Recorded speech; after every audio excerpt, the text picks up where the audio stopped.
Drugs కోసం చెల్లిస్తున్న డబ్బులు ఆగిపోతే డ్రగ్స్ సప్లై ఆగిపోతుందన్నారు తెలంగాణ యాంటీ నార్కోటిక్ బ్యూరో పోలీసులు. ఇండియాతో పాటు అమెరికాలో నైజీరియన్లు డ్రగ్స్ సప్లై చేస్తున్నారని తెలిపారు. డ్రగ్స్ కావాలని కస్టమర్స్ డబ్బులు చెల్లించే లావాదేవీల ద్వారా నిందితులను పట్టుకున్నామన్నారు. 15 మంది అమెరికా యువతులు బ్యాంక్ ఖాతాల్లో కస్టమర్ల డబ్బులు జమ అయినట్లు తెలిపారు. 5 ఏళ్లలో డ్రగ్స్ కోసం ఇండియా, అమెరికా, నైజీరియన్ల మధ్య కోట్ల రూపాయల లావాదేవీలు జరిగినట్లు గుర్తించామంటున్న ఎస్పీ రూపేష్తో అనిల్ ఫేస్ టు ఫేస్.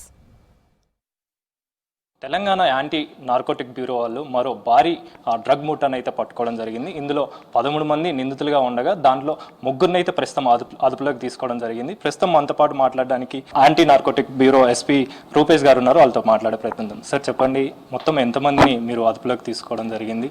ఎన్ని రోజులు పట్టింది సార్ మీకు ఈ ముఠాను పట్టుకోవడానికి? చాలా రోజుల నుండి వర్కౌట్ చేస్తున్నారు. అంటే ఇన్స్టిట్యూట్ రెగ్యులర్గా ట్రెడిషనల్గా ఓన్లీ డ్రగ్ ఎలా సప్లై అవుతుంది అని డిస్ట్రిబ్యూట్ అవుతుందని కాకుండా డ్రగ్ సప్లై చేసిన తర్వాత ఆ మనీ మళ్ళీ ఎలా ఈ సిండికేట్లో ఉన్న టాప్ లెవెల్ పర్సన్స్కి వెళ్తుందనే దాని మీద ఫోకస్ చేయడం జరిగింది. Over a period of time directors task force team ఏదైతే ఉందో అది చాలా రోజుల నుండి వర్కౌట్ చేస్తూ ఉంది.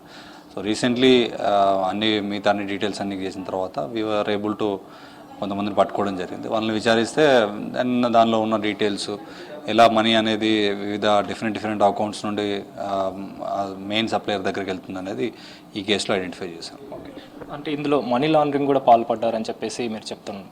అంటే ఏ విధంగా వీళ్ళు ట్రాన్సాక్షన్ చేశారు సార్? అంటే ఇల్లీగల్ ట్రాన్సాక్షన్స్ ఏ విధంగా జరిగాయి వీళ్ళ మధ్యలో? సో దీనిలో మనీ లాండరింగ్ అంటే ఏదైనా ఒక అక్రమాలతోటి, అసాంఘిక కార్యక్రమాలతోటి, ఇల్లీగల్ థింగ్స్ తోటి మనీ సంపాదించి దాన్ని మళ్ళీ ఒక జెన్యూన్ లెజిటిమేట్ మనీగా మార్చడం మనీ లాండరింగ్ అంటారు. సో దీనిలో డ్రగ్కి సంబంధించిన మనీ ఏదైతే సంపాదించారో దీన్ని డిఫరెంట్ అకౌంట్స్లో వేపియడము, ఆ అకౌంట్స్ అన్నింటినీ మళ్ళీ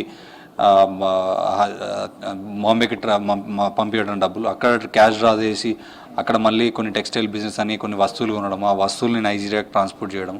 సో డిఫరెంట్ లేయర్స్లో మనీని చేంజ్ చేయడం జరిగింది. సో దట్ ఏమైందంటే అది ఎక్కడి నుంచి వచ్చిన టెయింటెడ్ మనీని అంతా కూడా దీన్ని వీళ్ళు లాండరింగ్ చేసి దాన్ని వైట్ మనీగా చేంజ్ చేయడం ట్రై చేస్తారు. ఓకే, ఈ డ్రగ్స్ విషయానికి వస్తే మొత్తం ఏ డ్రగ్స్ని పట్టుకోవడం జరిగింది? అంటే 3 అదుపులో తీసుకున్నారు. ఈ 3 కూడా దేనికి సంబంధించిన వాళ్ళు సార్? సో మోస్ట్లీ వీళ్ళంతా cocaine based drug peddlers and drug suppliers also. బేసిక్గా మేము పట్టుకున్న టైంకి we're able to catch only little bit of cocaine. But వాళ్ళ దగ్గర ఉన్న డాక్యుమెంట్స్, వాళ్ళు ఎన్రోల్ చేసిన అక్రమ లావాదేవీలు, డ్రగ్ మనీని ఎలా పంపించారు, వీటి మీద ఫోకస్ చేసింది. ట్రెడిషనల్గా మనమంతా కూడా ఎంతసేపు డ్రగ్స్ పట్టుకోవడము, డ్రగ్స్ గురించి చూస్తాము. డ్రగ్స్ సంబంధించిన మనీ అనేది ఇల్లీగల్గా ఫ్రీగా ఈజీగా మనీ వస్తుంది కాబట్టి వీళ్ళందరూ చేసేది కూడా మనీ కోసం, ఎక్కువ మొత్తంలో మనీ సంపాదిస్తారు కాబట్టి ఆ మనీ ట్రైల్ మీద ఫోకస్ చేయడం జరిగింది ఈ కేసులో ముఖ్యంగా. సో ఆ మనీ ట్రైల్ చేయడం వల్ల దీనిలో వెస్టర్న్ యూనియన్ కానీ, మనీగ్రామ్ కానీ, ఇందులో ఏజెంట్స్ ఎవరైతే ఉంటారో వాళ్ళు డిఫరెంట్ థర్డ్ పార్టీ అకౌంట్స్ ఇవ్వడము, ఆ అకౌంట్స్లో డబ్బులు పంపించడము. ఎందుకంటే ఈ డ్రగ్ సిండికేట్ వాళ్ళు కూడా ఏం చేస్తారంటే ఎవరికి ఎక్కడిదక్కడ ఎవరికి ఒకరికి కనెక్షన్ లేకుండా చేస్తారు. అంటే డ్రగ్ ఆర్డర్ ఒకరు తీసుకుంటారు, ఢిల్లీ నుండి హైదరాబాద్కి ఒకరు తీసుకొస్తారు, హైదరాబాద్లో డిస్ట్రిబ్యూట్ చేసే వాళ్ళు ఎవరు ఉంటారు, ఫైనల్ కన్జ్యూమర్కి ఇచ్చే వాళ్ళు ఎవరు ఉంటారు. ఎందుకంటే ఒక్కరిని పట్టుకున్నప్పుడు ఇంకొకరి గురించి తెలియదు. దీని తర్వాత మళ్ళీ డబ్బులు కలెక్ట్ చేయడం కూడా, డబ్బులు ఒకరు అకౌంట్లో వేయడం, ఆ అకౌంట్ నుండి ఇంకో అకౌంట్ చేసుకోవడం, ఆ అకౌంట్ నుండి మెయిన్ పర్సన్ డ్రా చేసుకోవడం, అక్కడ నుండి వేరే ఏదైనా వేయడం. సో ఒక్కొక్క లెవెల్లో ఒక్కొక్క పర్సన్ని మళ్ళీ నెక్స్ట్ పర్సన్ తెలియకుండా వాళ్ళు ప్లాన్ చేయడం జరిగింది. So but in this case 360 degreesలో కేసు ఇన్వెస్టిగేషన్ చేసి we're able to track entire thing. Drug ఎక్కడ నుండి వచ్చింది, ఎలా డిస్ట్రిబ్యూట్ అయింది, ఎవరి దగ్గర పోయింది, డబ్బులు ఎక్కడ వచ్చాయి, ఎలా తీసుకున్నారు, ఇక్కడ నుండి మళ్ళీ సప్లయర్ దాకా ఎట్లా పోయింది, ఈ మధ్యలో ఎవరెవరు మిడిల్ మ్యాన్ వర్క్ చేశారు, ఎవరెవరు మన ఇండియన్స్ కూడా వర్క్ చేశారు, ఫారినర్స్ వర్క్ చేశారు, ఎందుకు వాళ్ళు చేశారు, ఎంత కమిషన్ తీసుకున్నారు, ఎంతవరకు లావాదేవీలు అనేవి కూడా ఐడెంటిఫై చేయడం జరిగింది. ఓకే, ఈ డ్రగ్స్ సంబంధించి కావచ్చు, అంటే నైజీరియన్లు కూడా ఉన్నారని చెప్పేసి తెలుస్తుంది. సో మొత్తం ఎంతమంది నైజీరియన్లు ఉన్నారు? ఈ మనీ ట్రాన్సాక్షన్కి సంబంధించి కూడా వాళ్ళ యొక్క పాత్ర ఏముంది సార్?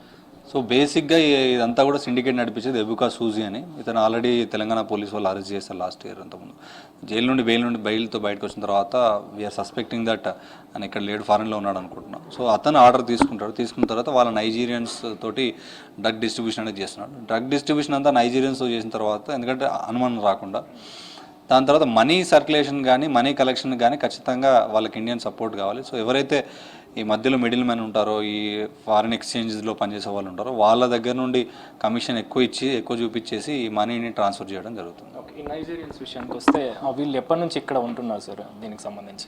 వీళ్ళు మేము పట్టుకున్న దానిలో ఒకరు స్టూడెంట్ వీసా మీద వచ్చాడు. స్టూడెంట్ వీసాగా లాస్ట్ 4-5 ఇయర్స్ నుండి ఉన్నారు. కొంతమంది ఓవర్ స్టే అయిపోయింది, కొంతమంది మెడికల్ రీజన్స్ తోటి వచ్చారు. వీళ్ళందరూ కూడా ఓవర్ స్టే ఇక్కడ ఉండి ఇలాంటి లీగల్ బిజినెస్లు చేస్తున్నారు. ఓకే, ఇప్పుడు ప్రెసెంట్ అప్స్కాన్లో ఉన్నారు కొంతమంది, వాళ్ళని పట్టుకునే అవకాశం ఉంది, నిఘా ఏ విధంగా ఉంది సార్ వాళ్ళకి సంబంధించి? వాళ్ళందరి మీద కూడా లుకౌట్ సర్క్యులర్స్ అని ఇష్యూ చేయడం జరుగుతుంది. అలాగే అడ్వర్స్ నోటీసులు కూడా పెట్టడం జరుగుతుంది. వీఆర్ వర్కింగ్ క్లోజ్లీ విత్ FRROతో పనిచేస్తున్నాము. అలాగే డిఫరెంట్ ఏజెన్సీస్తో కూడా పనిచేయడం జరుగుతుంది. So as soon as will catch them. మొత్తానికైతే ఇన్వెస్టిగేషన్ అయితే కొనసాగుతుంది. మిగతా వాళ్ళకి కూడా లుకౌట్ నోటీసులు అయితే జారీ చేశాం. అదేవిధంగా ఈ నైజీరియాకి సంబంధించి కూడా వాళ్ళ యొక్క వివరాలు తెలుసుకొని వాళ్ళని డిపోర్ట్ చేసే అవకాశం ఉందని కూడా ఎస్పీ రూపేష్ చెప్తున్నారు. కెమెరా పర్సన్ సైదులతో అనిల్, V6 న్యూస్, హైదరాబాద్.